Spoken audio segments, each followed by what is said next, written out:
Alright, I want to give you an insight on my child-free story and why I chose to be child-free. And I want to share this story mainly because I believe that many of you can relate to it perhaps, and hopefully we can share experiences and support each other from it. So let me take you back all the way to my childhood, because that's where it actually started from the beginning. Because I have never been this girly kind of girl. You know, I never wanted to play house, I never wanted to play with dolls. I didn't really want to play with girls in general because they wanted to play with Barbie and dolls, and that was not my type of game, to be honest. I would rather stalk my big brother and his friends because I wanted to play video games. I wanted to build tree houses. I wanted to play cop and thief. I was pretty much a tomboy throughout my whole childhood. And my mother was so distraught about me being a tomboy because I was not interested in cooking or baking or playing housekeeping or anything that is quite domestic. Because I would rather, like I said, stalk my brother, do some fun stuff, or build on the car with my dad. And then I got into my early teens. And my girlfriend started to talk about how they wanted to be a mother one day. And I could never relate to that. I could never really feel the need to be a mother. For me, that kind of scared me. I have never felt that pull towards that future for me. And this has nothing to do with a bad upbringing or anything like that, because on the contrary, I had a pretty decent upbringing. I was provided for, my parents did everything they could for me and my brother, etc. and etc.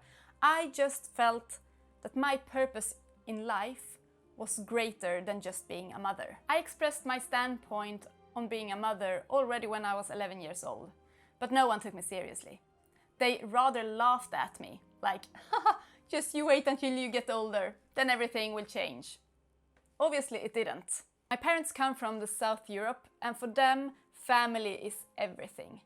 They both had huge families surrounding them, they had multiple siblings, so for them, the whole core value is family. But for me and my brother, it was just the two of us and our parents when we came to Sweden. So we didn't have that huge family. But our parents' values still lived on, while I saw a totally different life for me. And due to the fact that I did not grow up around a huge family, I didn't feel the need for it either, because I had everything I wanted. So my opinion about being child-free sticked with me from early childhood, through my teens, and up to my 20s. And people still just brushed it off and put me down like, you don't know what you're talking about. Just you wait. And I held on to my opinions during my whole 20s. But now, instead of just you wait until you get older, now the questions started to come in like, so, when are you planning to have kids? Even though I stood my ground and told them that I don't want kids, they still just raised their eyebrows and did not listen to me. It was like I talked to a wall. They were not open to listen to what I had to say. For me, the whole idea of having kids makes me feel uneasy. It makes me feel chained. Deep inside me, I just knew that kids would prevent me from living the life that I wanted to live. And I have seen my parents sacrifice everything, their dreams, their basically everything for me and my brother, which is beautiful. Of course, I think family comes first if you choose to have kids, but I was not prepared on sacrificing my dreams because I saw myself being part of something bigger. I know that my mother gave up on her dream of becoming a doctor just because she was pregnant with my brother at that time. So she settled for being a nurse. Which is fine, she enjoys her work now, but still, she sacrificed her biggest dream. And I have no idea whether or not she has any regrets regarding that, but I know that I would have regrets. And when I stood my ground regarding having kids, society shot comments at me made to put me down. They played on my guilt. They said I was selfish, that I didn't think of anyone except myself. And me, as the people pleaser that I was, it hurt. A lot. Oh, and yes, I also got the comments such as, grow up, you need to take responsibility and settle down. You need to give up on your dreams and settle for a work from 9 to 5, which I talk more in the video up above. And then, when I was 26 in 2016, I met the man that changed my whole world. He was everything that I thought that I lacked. He was structured, he was grounded, he was disciplined. He was okay by being specialized in one topic only, while I wanted to be broad. He was the anchor while I was the wind in the sail. Everything between us just clicked. We fit together. And for the first time ever, I actually started considering the thought of having children. Mainly because I know that he would be a great father. So we discussed the topic from time to time. We even discussed names for potential kids. And every time he asked me when we were gonna try to have kids, I subtly evaded the question. And that should have been a red flag for me. But I was a dreamer.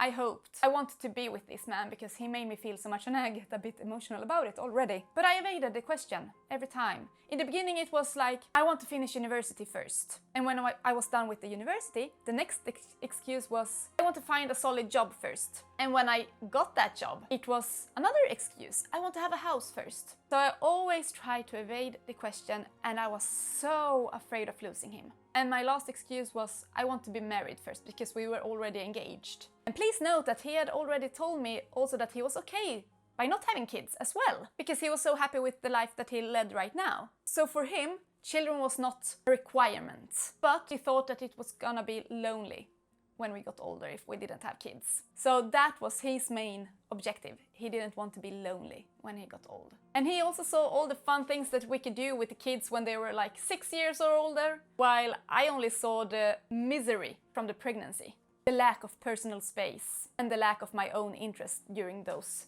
first 6 years. And when our parents asked us like, so when are you planning kids? My immediately response was no, while he at the same time said yes. Even though he told me that he didn't feel the need to have kids, but he wanted them just to not feel lonely when he got older. And at the same time, I knew that in my family, menopause runs early. So I knew also that I'm not getting any younger. So it's either now or never. And I had already gotten into a depression due to partly these conflicting thoughts and emotions. I was afraid of losing him and everything that we had built up. Last year, the summer of 2022, I needed a drastic change. I was so desperate of getting out of my depression, of getting out of the, at that time, workplace. And I was 32 years of age, and I knew that menopause was not far away. I did not have much longer to make a decision. So I stopped using my birth control. And honestly, I was pretty damn sure that I would not get pregnant for a long while because I have been on birth control for like forever. But no, I got pregnant right from the start. And when I saw the result on the stick, I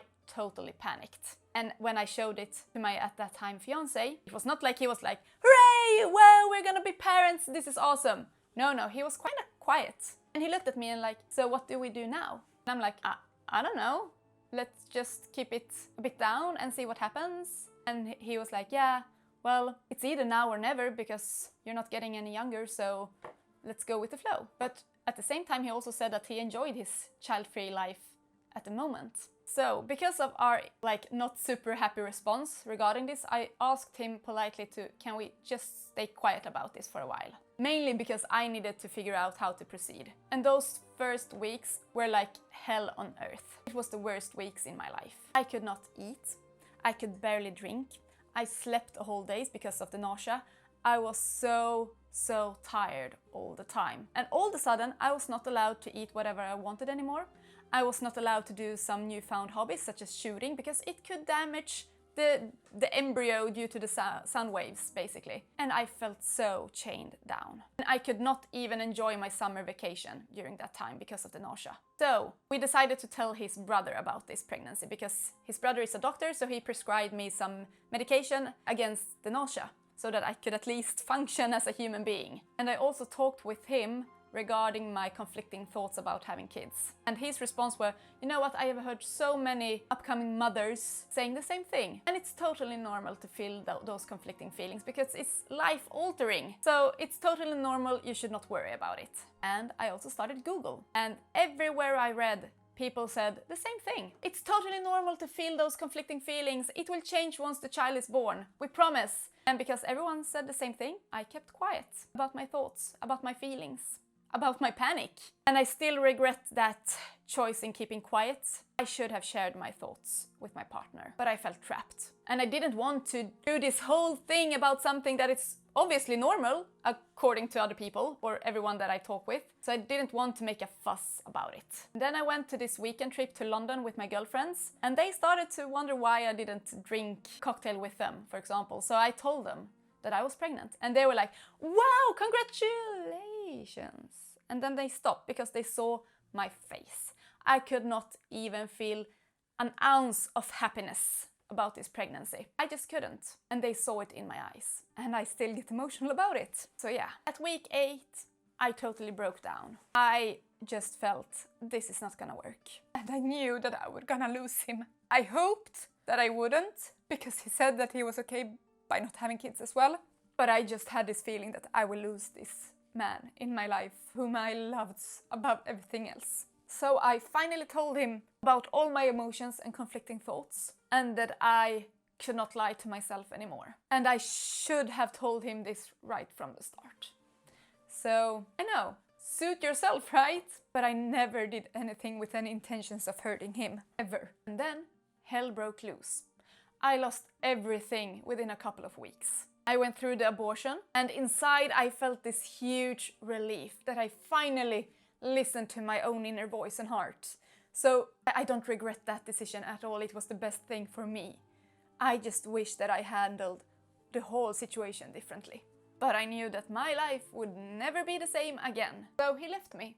After 7 years together, he left me. And not because he wanted to have kids, because he literally told me that himself.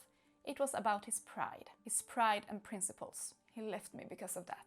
He did not choose me for me. And he felt like what everyone else was gonna think about this abortion, that mattered more than my love for him. Thank God that my brother and my friends stood so close to me at that time and supported me through this living hell. And my brother even told me like, thank God that you did this abortion, Anna, because you have never wanted to have kids. And then I told my parents that I was pregnant and that I went through the abortion. And of course my mother was really, really sad.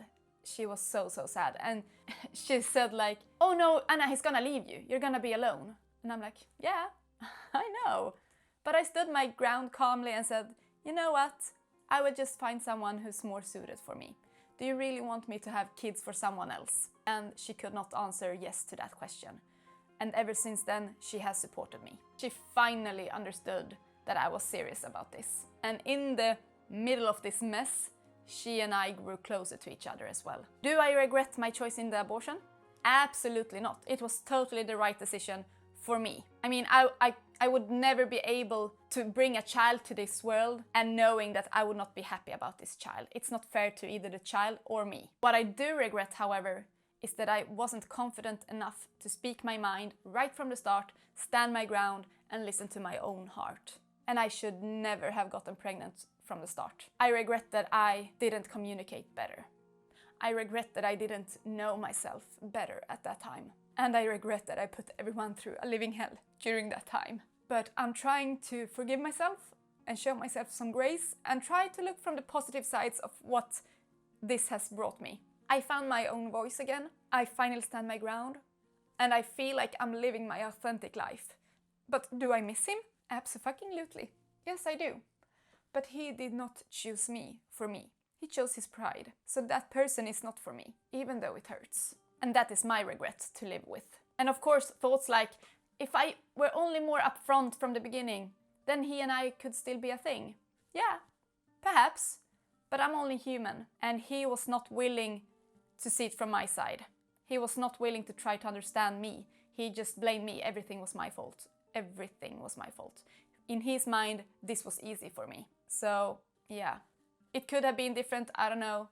But what I did get out of this is that I'm more determined, I'm stronger, I'm more confident in my own skin right now, and I will never ever put down my own feelings because of fear of being abandoned. Today, I have my own back, and my only request to you is to follow your heart. Don't do anything in the fear of being abandoned. Stay true to yourself, listen to yourself, and live your life to the fullest. And you will attract individuals into your life that suits you. Trust me, it's not worth putting yourself aside for the fear of being abandoned and alone. Thank you for watching.